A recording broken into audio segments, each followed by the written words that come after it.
got the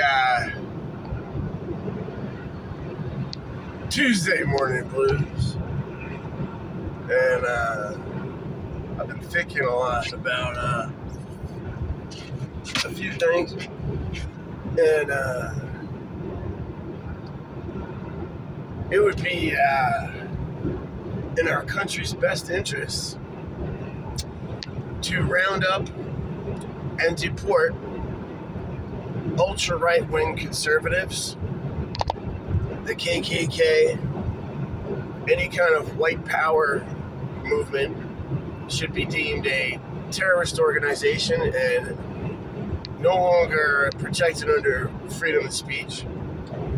Any large corporation that lobbied for the Department of Environmental Protection to unrestrict and unregulate pollutants that cause cancer in children and poison our drinking water should also be deported.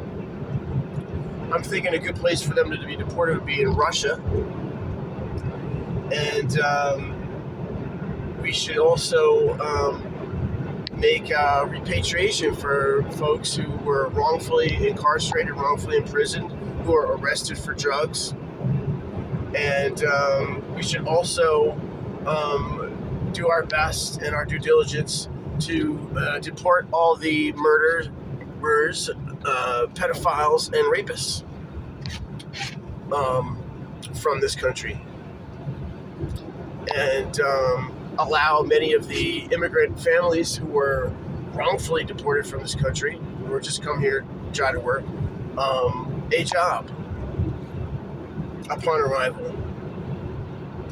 And I also feel like it's time for a revolution, just like when in France, the oligarchy and the aristocracy was rounded up and beheaded.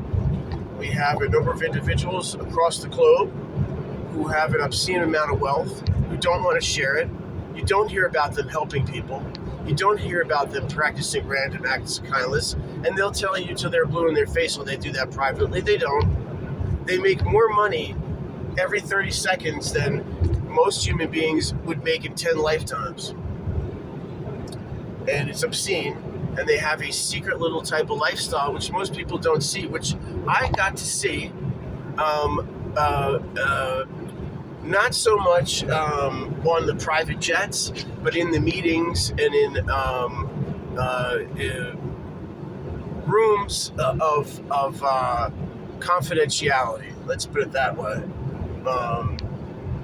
And I translated conversations from individuals who basically just live off of their yacht or their private jet and own islands and estates around the world and affect the price of simple commodities that human beings depend on, such as rice and oil, and make it so that it's so expensive to afford that most people have to spend the majority of their life working for a living.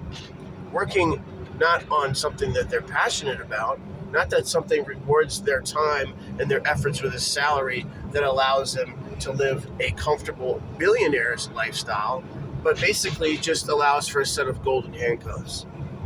And that even goes all the way up to folks who are making well over $100,000 a year. Okay? If you're making a few $1 million a year, then you're doing pretty well for yourself, and you really shouldn't be complaining.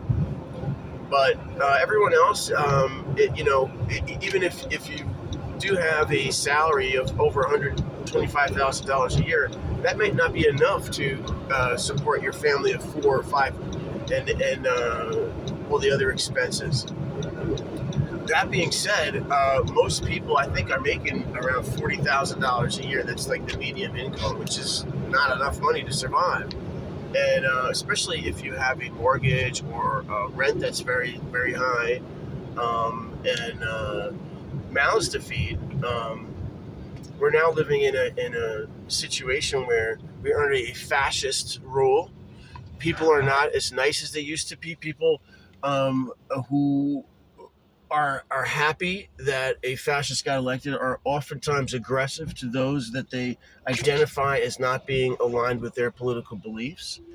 And there's more of a surveillance type of society, and just like the Nazis did, kind of ratting out your neighbor. Swatting is a popular thing, calling the cops on people.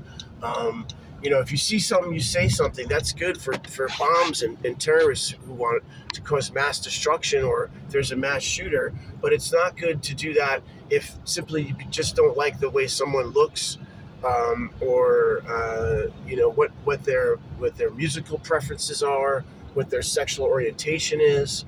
Um,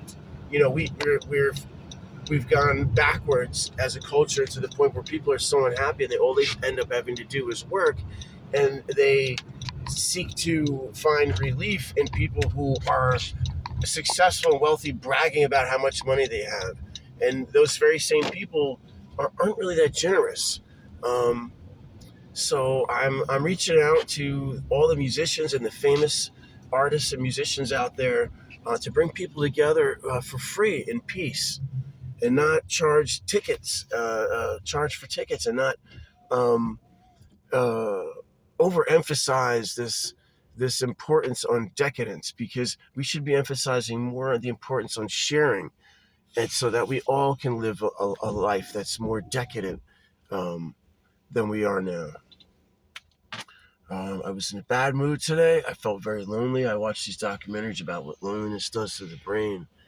And I think loneliness has been the cause of a lot of pain for me, and probably the root source of many of my addictions and misadventures in life. And loneliness, I think, has led to me having made some poor decisions, and some unhealthy lifestyle choices, and settling to be with someone who doesn't really love me, who also I felt maybe just wasn't going to be the ideal partner, but was better than having nobody. And I've realized I have to raise my standards into the type of people that I wish to be around. And I can feel lonely in a crowd because I'm different. I'm not like everybody else.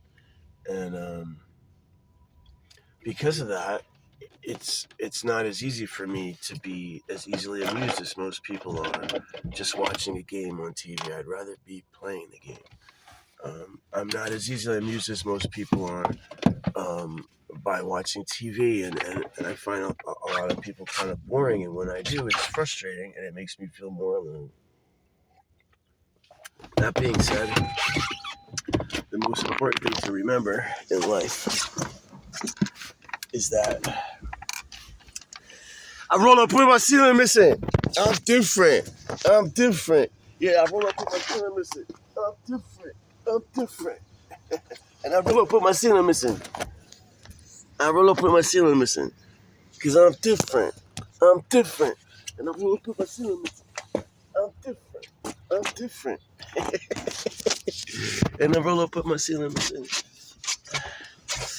And I think about that girl I kissing. And the one I'm missing on a rainy day. Because I'm a lonely man with the blues on a Tuesday.